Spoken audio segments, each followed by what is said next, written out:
Pessoal, eu já venho avisando há muito tempo. O que derruba presidente é a questão econômica. A última pesquisa que foi apresentada é maravilhosa para o povo brasileiro e péssima, horrível para o Lula e para o Haddad. Então, a gente vai falar sobre isso um pouquinho. Vamos falar também de uma denúncia gravíssima da Carla Zambelli. Cara, que eu não sei como as pessoas conseguem ficar cegas para isso. E a gente vai explicar um pouquinho tudo isso que está acontecendo. Então não esqueça de se inscrever no canal, curtir, compartilhar, sempre informação relevante para vocês aqui. Bora começar? Vem comigo, olha só. Saiu uma matéria divulgada no Correio Brasiliense, eu sempre cito a fonte para vocês, dizendo que deu ruim para o Lula. Mas antes, faz o download do livro aí Segredos Milionários de Leilões, que eu deixei disponível aí para vocês e o livro efetivamente está muito bom, tá bom? Vamos lá. A pesquisa diz o seguinte: Genial Quest. Mercado prevê derrota de Lula e de Haddad em todos os cenários. Contra o cachorro caramelo da esquina que estiver passando, o Lula perde. É isso que eu estou falando há muito tempo para vocês. Afinal, o remédio é amargo, mas mata o vírus. Esse é o ponto que eu estou explicando para vocês. Quando a economia colapsa, até a Dilma cai. Foi isso que aconteceu. E é isso que é a projeção. Então tem gente que está falando, Sandro, mas você está otimista que o Lula não fique em 2026? Tô. Eu, na minha visão, como eu já disse para vocês, e aqui eu não tô para oba-oba, se eu quiser só visualização de vocês, eu ia falar, não, é um mito, o Bolsonaro em 2026 vai entrar com o pé na porta e derrubar todo mundo. Mas não é verdade, tá? Dificilmente o Bolsonaro vai estar elegível em 2026 e vocês sabem disso. Para quem quer observar os fatos como eles realmente são, a verdade é essa. Mais alguém vai ser apoiado pelo Bolsonaro. E o cara que tiver o apoio do Bolsonaro vai patrolar o Lula e o Haddad. E vai me falar que essa notícia não é boa. É ótima. A pesquisa Genial Quest, o que pensa o mercado financeiro, divulgada nessa quarta-feira, mostra que, com a enorme frustração do pacote de corte de gastos anunciado na semana passada, as chances do presidente Luiz Inácio Lula da Silva conseguir se eleger estão diminuindo, né? Conforme os dados do levantamento feito pela Quaest, a repercussão negativa do anúncio do pacote de corte de gastos, anunciado pelo ministro da Fazenda Fernando Haddad, enterrou qualquer oportunidade do chefe da equipe econômica conseguir se eleger em 2026 no lugar de Lula. Haddad perde feio em todos os cenários, inclusive com o influenciador digital Pablo Marçal. Todo mundo ganha dele, né? Os governadores de São Paulo, Tarcísio de Freitas, que é do Republicanos, e de Goiás, o Ronaldo Caiado, que é do União, são os que aparecem na frente da preferência dos executivos do mercado financeiro. A pesquisa da Quaest mostra ainda que o mercado financeiro aposta na derrota de Lula na eleição presidencial de 2026. Nesse bloco, a pesquisa dedicada às eleições de 2026, apenas 34% dos entrevistados acreditam que o petista será favorito para o próximo pleito. Em março, 53% acreditavam que Lula seria o favorito nas urnas. Em eventual segundo turno, o presidente perde nos 4 cenários elaborados contra o ex-presidente Jair Bolsonaro. Novidade para quem, né? Todo mundo sabe que o Bolsonaro tem muito mais popularidade do que o Lula, né? Por exemplo, Lula perderia pelo placar de 12% a 80%. Isto é uma surra. Isto é uma humilhação. Isto é o reflexo da verdade. Isto sim, todo mundo sabe. Perderia de 12 a 80%. Para ter noção. Contra Tarcísio de Freitas, a derrota seria ainda maior, 93% a 5%. E no empate com o governador de Goiás, Ronaldo Caiado, o petista perderia por um placar de 7% a 91%. Cara, isto aqui reflete a realidade. Quem ainda aposta no governo Lula? Essa é a grande questão. Então, eu disse para vocês que o remédio era amargo e digo mais. Se não der uma puxada no freio de mão, STF não segura Lula, não adianta que o STF pode ser forte, mas não é mais forte que o mercado. Se o mercado virar a casaca, partir para cima, não adianta. Não adianta. O bicho vai pegar. Então, A minha visão é de que o Lula está com os dias contados. E eu reitero e repito para vocês. O negócio é o seguinte: se não puxar o freio de mão, se continuar esse desastre que é o governo Lula, não chega a 2026. Vai rolar o impeachment. Vocês estão vendo 80% a 12. Vocês estão vendo 90-7. É devastador. Ou seja, ninguém suporta mais a esquerda. E é por isso que o Marcel Van Hatten falou em tribuna da Câmara: não façamos como a Venezuela. Não podemos tentar boicotar as eleições. Tem que ir votar. Tem que ir votar, tem que ir lá e digitar o número anti-13. Essa é a verdade. E a gente vai estar acompanhando, tá? Não tenha dúvidas disso. Vai me falar que eu não alegrei o seu resto do dia hoje, né? Coloca no comentário aí. Vamos falar também de renúncia, né? E podia tanto ser o Brasil. Ministro da Defesa Yoon Suk se desculpa por lei marcial e renuncia, né? O cara deu uma loucura ali, tentou fazer uma lei marcial, estão tentando fazer uma aliança com a Coreia do Norte, um plano comunista, e tentou, né? Tentou não, pôs o exército nas ruas, tocou os parlamentares de lá de dentro, e aí ficou um disse-me-disse, né? Que ninguém sabia o que estava acontecendo. Se era a turminha lá do parlamento que entrou e revogou o decreto, ou se ele mesmo recuou, e o negócio é que ele mesmo, né? Recuou, ele mesmo se desculpou, ele mesmo revogou, não foi o parlamento. Ele mesmo mandou o exército recuar, ficou com medo. Os principais assessores do presidente da Coreia do Sul, Yoon Suk Yeol, incluindo o chefe de gabinete, apresentaram renúncia em massa nesta quarta-feira, após o presidente surpreender o país após declarar lei marcial e logo depois recuar. O ministro da Defesa, Kim Kong-yun, né, da foto em destaque, também renunciou e pediu desculpas pelo ocorrido. Ofereci minha vontade de renunciar ao presidente, assumindo a responsabilidade por toda a turbulência causada pela lei marcial de emergência, declarou o ministro. E aí logo o presidente também vai entrar nessa e vai renunciar, né? Logo. A renúncia foram apresentadas após a decisão do presidente Yoon Suk Yeol de declarar a lei marcial no país sob o argumento de limpar elementos pró-Coreia do Norte, nesta terça-feira. A medida foi rejeitada pelos parlamentares da Coreia do Sul com aprovação de 190 votos contrários. A lei marcial substitui a legislação normal por leis militares, amplia o poder do executivo, fecha o parlamento e limita o acesso aos direitos civis. Resumindo, troca tudo quanto é lei que existe, a Constituição, e aí os decretos do presidente equivalem. É igual o STF aqui no Brasil, sabe? É mais ou menos a mesma coisa, tá? Então, resumindo, o que está acontecendo é que, né, o próprio cara recuou, né? Os ministros, inclusive o ministro da Defesa, que comanda os militares, pediu renúncia.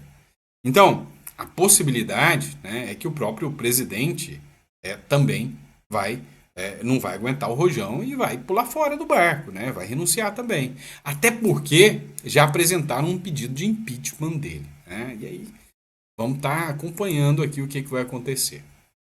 Vamos lá. E quanto ao mercado, né? A reprovação do Lula cresce no mercado financeiro e atinge 90% segundo a pesquisa. Então, 90% do mercado está arrependido, tomou no nariz, porque foi fazer cartinha para a democracia. E o problema é que esses filhas da mãe do mercado se ferraram e ferraram o povo brasileiro junto. Essa turma dos economistas pela democracia. Bolsonaro é tão mal, né? Só que ferrou todo mundo. E agora 90% da turminha da left people do mercado está arrependida, né? Mas antes tarde do que nunca.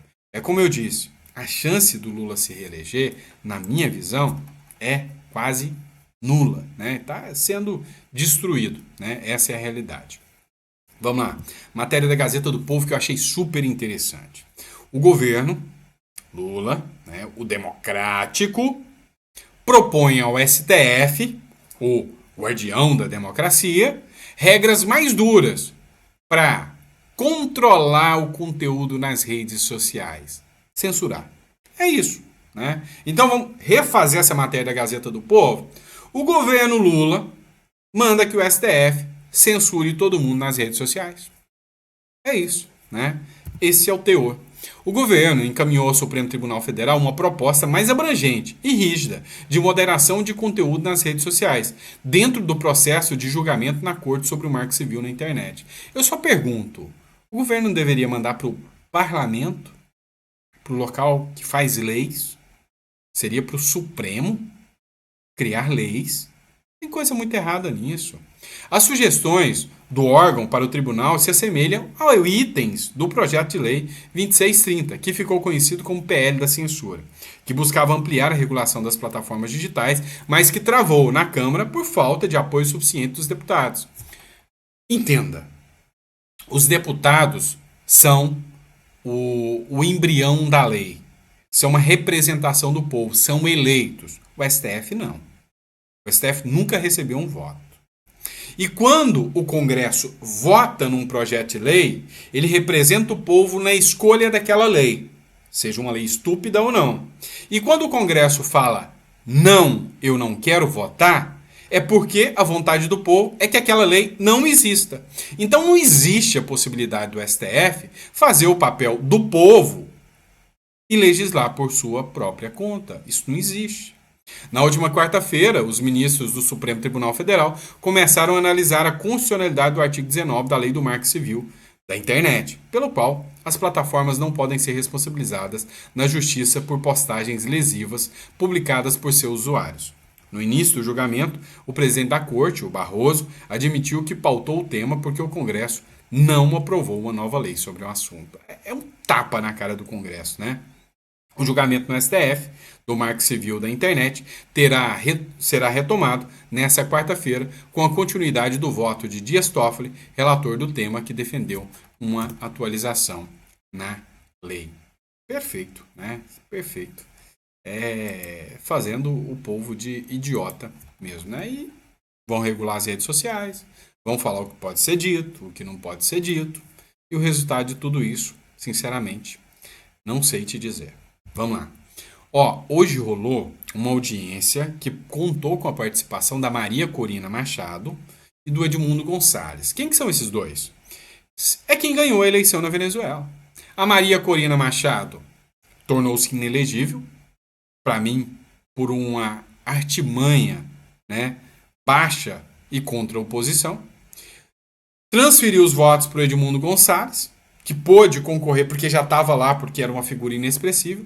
Ganharam as eleições, tanto que vários países já reconheceram, com exceção do Brasil, e hoje tiveram uma audiência pública na Câmara dos Deputados aqui no Brasil.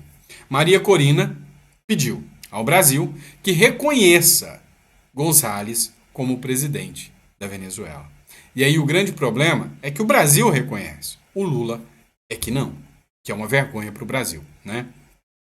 Durante a sessão da Comissão de Política Exterior e Defesa da Câmara dos Deputados do Brasil, Maria Corina Machado, líder da oposição venezuelana, instou o Brasil a reconhecer Edmundo Gonçalves como presidente eleito da Venezuela. Gonçalves, que concorreu contra Nicolás Maduro nas eleições, também esteve presente, participando remotamente do evento, realizado na terça-feira na Câmara dos Deputados. E aí o que mais me chamou a atenção é que a Carla Zambelli, né, ela fez uma denúncia gravíssima sobre o que está acontecendo entre o Brasil e a Venezuela na fronteira. Essa publicação é do Space Liberdade e diz o seguinte: grave. Carla Zambelli denuncia acordo da Venezuela com o Irã e o Hezbollah, grupos de terror, né, super aliados com o governo brasileiro, na nossa fronteira. Minha maior preocupação é que o Hezbollah já está aqui, na fronteira. Há também uma milícia cubana, e quem firmou cooperação com Maduro foi o ministro do Irã. Olha a denúncia gravíssima que a Carla Zambelli faz agora. Acontece ali e começa a perceber a mesma situação acontecendo aqui no Brasil. Primeiro, parabenizar a iniciativa do Luiz Felipe, né, nosso querido príncipe, nesse assunto que é tão importante, com coautoria do general Girão, a participação também da Maria Corina Machado, do nosso presidente eleito Edmundo Gonçalves, e dizer que, como parlamentar, o reconheço como presidente eleito e fico extremamente preocupada com a situação da Venezuela. E algumas pessoas no Brasil às vezes questionam para mim, cara, por que você acompanha tanto a Venezuela se você é parlamentar brasileira? Girão, a gente tem que se preocupar porque nós temos, se não me engano, mais de 500 mil venezuelanos no Brasil. Hoje na fronteira, em audiências de custódia na fronteira, onde existiu a Operação Acolhida e alguns que entram fora da Operação Acolhida, nós temos de cada 10 audiências de custódia, 7 são venezuelanos. Ou seja, estão vindo para o Brasil também criminosos venezuelanos que chegam aqui dizendo que não tem nenhum documento e que aí cometem crimes aqui, crimes absurdos de roubo, estupro, assassinato, entre outros. Então, o povo de bem venezuelano está sofrendo muito há muito tempo. Há 25 anos, quando aí emergiu o governo de Hugo Chávez, em 1999. Então, e a gente começa a perceber, por exemplo, que o processo eleitoral, o Luiz Felipe falou que realmente é melhor do que o Brasil, porque afinal de contas a gente conseguiu provar, né, é provado notoriamente internacionalmente que Edmundo Gonçalves é o presidente eleito, então o processo eleitoral lá é melhor, mas as autoridades eleitorais, eu vou usar uma palavra simples para não criar problemas, são tão complicadas quanto as autoridades aqui no Brasil. E o que está acontecendo no Brasil é exatamente o que aconteceu na Venezuela, só que a passos agora mais rápidos e antes a passos mais lentos. Mas agora eles estão realmente avançando, a Polícia Federal está cumprindo ordens absurdas, as Forças Armadas também com os braços cruzados, como o senhor mesmo disse, teve que pedir para sair. E a maior preocupação é com os acordos, por exemplo, firmados entre Maduro e Irã. Só agora, em novembro, eles revisaram mais de 80 acordos, desde 99 foram mais de 300 acordos. Imagina só que o Maduro disse que o mapa de cooperação vai melhorar. Irã está com bombas que podem alcançar até 2.000 quilômetros. O que eles querem com isso? Você nota o que está acontecendo em Israel, é mais ou menos o que vai acontecer aqui se Maduro continuar agindo como está, e por isso, inclusive, os Estados Unidos está colocando 15 milhões de recompensa pela sua cabeça. Espero que um dia alguém entregue essa cabeça para os Estados Unidos. Mas a maior preocupação, General Girão, é que o Hezbollah já está na fronteira com a Venezuela, já existe o Hezbollah aqui em amplo, existe uma milícia cubana também dentro da Venezuela, que a gente já observou e já conversamos com várias pessoas que nos afirmam isso, e o mapa de cooperação que foi feito agora em outubro, quem veio firmar com o Maduro foi o ministro da Defesa do Irã.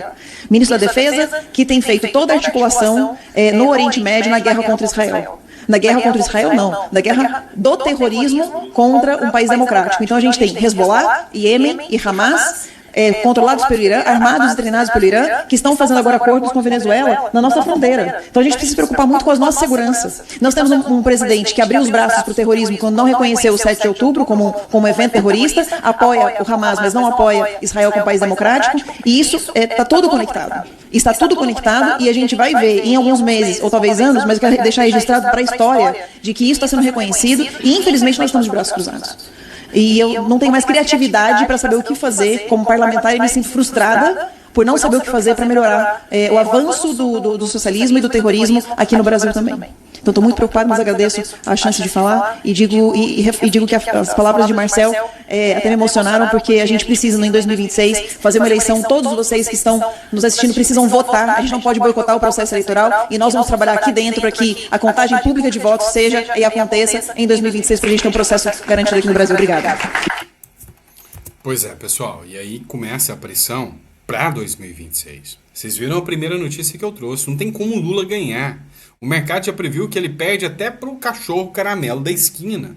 E aí, o seu papel é ir lá e fazer pressão, é votar, é escolher uma outra pessoa no lugar desse governo que é um verdadeiro desastre. Esse é o caminho.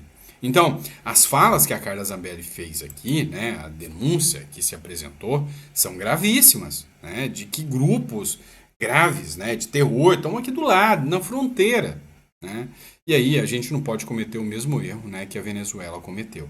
Porque o caminho é o mesmo que a gente está perseguindo, né? É o mesmo caminho que a gente está andando. Mas parece que aqui a coisa não é tão fácil, o sistema não tá deixando passar barato, né? Então tem muita coisa aqui que ainda é diferente da Venezuela. A gente tem que dar o start agora. Se ficar mais 6 anos, se nessa o Lula levar o bolo, esquece que não sobra nem migalha para ninguém. Aí, meu amigo, aí você esquece que aí o sistema está todo corrompido. Mas o último respiro, a última chance que o Brasil tem de se livrar dessa esquerda identitária, dessa esquerda anti-economia que a gente tem aí, dessa esquerda radical, é no voto em 2026 com muita pressão, porque não vai dar para segurar. Tá tão escancarado, quiçá, o Lula não segura nem até 2026 e vira impeachment.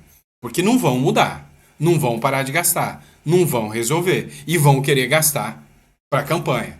E não adianta. A mídia já não convence mais ninguém, né? Então, muita coisa pode acontecer até 2026. Eu disse para vocês, eu tô confiante, tá bom? E é isso, pessoal. Espero que vocês tenham gostado. Um grande abraço para vocês. A gente volta daqui a pouco com mais um editorial. Lembrando a vocês, né? Daqui a pouco não, amanhã, pessoal. Lembrando a vocês que o livro Segredos Milionários dos Leilões está disponível para você. Faça o download, tá? Tá muito bom. Tem a lista de sites que você pode comprar imóveis com preço muito bom, tá? Tá tudo disponível aí para você. Fechou? Grande abraço. Fica com Deus e eu vejo vocês no próximo editorial.